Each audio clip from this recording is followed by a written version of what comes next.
Good morning, students. Today we will learn something about microorganisms, friend and foe. Microorganisms are friendly as they help us out in many things, in preparing many things, and they act as foe when they cause a lot of disease. To view very tiny organisms, the things that cannot be seen with the naked eye, we make use of a microscope. You must have seen various kinds of plants and animals and you are able to identify them. During rainy season, you must have seen that when the moist bread is kept out for many days, it spoils. And when viewed under a magnifying lens, you can see these black rounded structures on bread. These are fungi. Take a little amount of soil in a beaker and add water to it. Now, take one drop of it onto a slide. Observe it under a microscope. In yet another activity, we can take few drops of pond water in a beaker, and this drop will be placed on a slide and observed under the microscope. It is seen in both above case, very tiny organisms called microbes or microorganisms can be seen.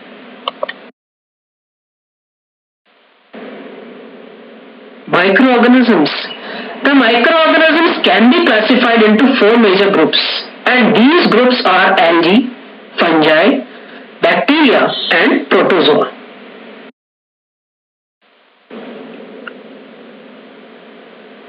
In this figure, we can see Chlamydomonas, Spirogyra. These are algae. One is Chlamydomonas is a single-celled, Spirogyra multicellular.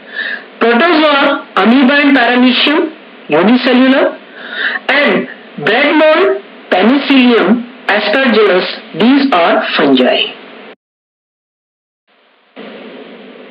Viruses, these are also microscopic. They, however, reproduce only inside the cells of host organism. They may be bacterium, plant, or animal.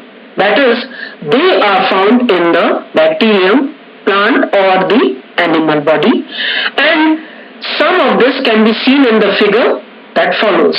The viruses can cause common ailments like cold, influenza and cough.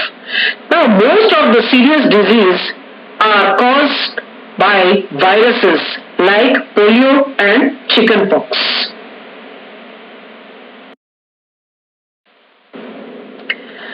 This is a picture of two kinds of viruses. Now, diseases like typhoid, tuberculosis, cholera are caused by bacteria. Diseases like dysentery and malaria are also caused by protozoa, and the plasmodium causes malaria. That is the causal agent. Now, where do the organisms live? Microorganisms may be single-celled like bacteria, some algae and protozoa like amoeba, paramecium, some may be multicellular as in case of algae and fungi. The microorganisms can survive under all types of environment ranging from ice-cold climate to hot springs and deserts to marshy lands.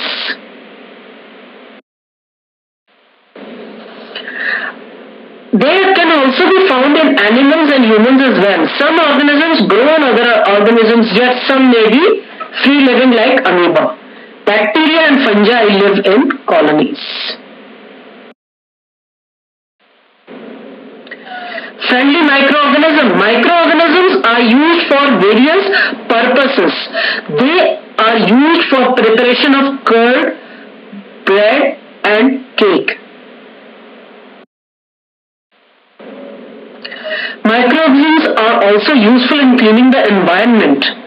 For example, the organic waste, vegetable peels, remains of animals' feces, etc. are broken down into harmless, usable substances by bacteria.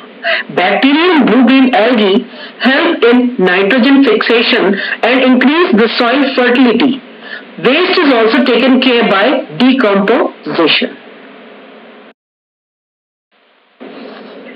Making of curd. Curd contains several microorganisms. Dahi जिसे कहते हैं, it contains several microorganisms, and of these, bacterium lactobacillus promotes the formation of curd. It multiplies in the milk and converts it into curd. Bacteria is also used in making many food items like cheese, pickles, and many other food items, even paneer.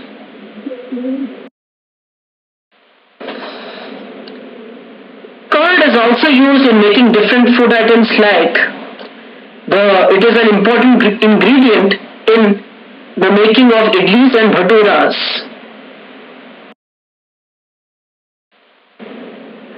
Yeast reproduces rapidly and produces carbon dioxide during respiration. Bubbles of gas fill the dough and increase its volume. This is the basis of the use of yeast in baking industry for making breads, pastries and cakes. Commercial use of microorganisms.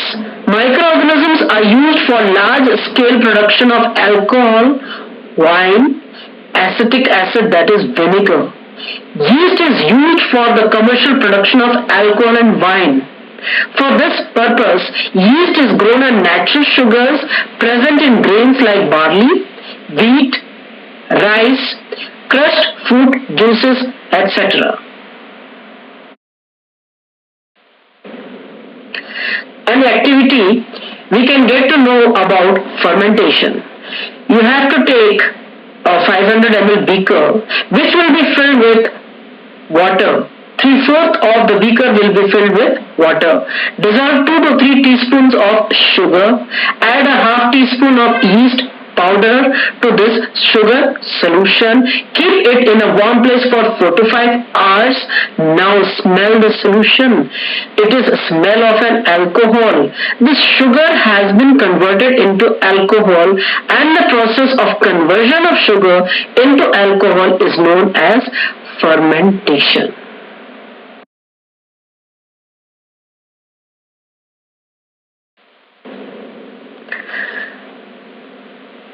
Thank you. That's all for today.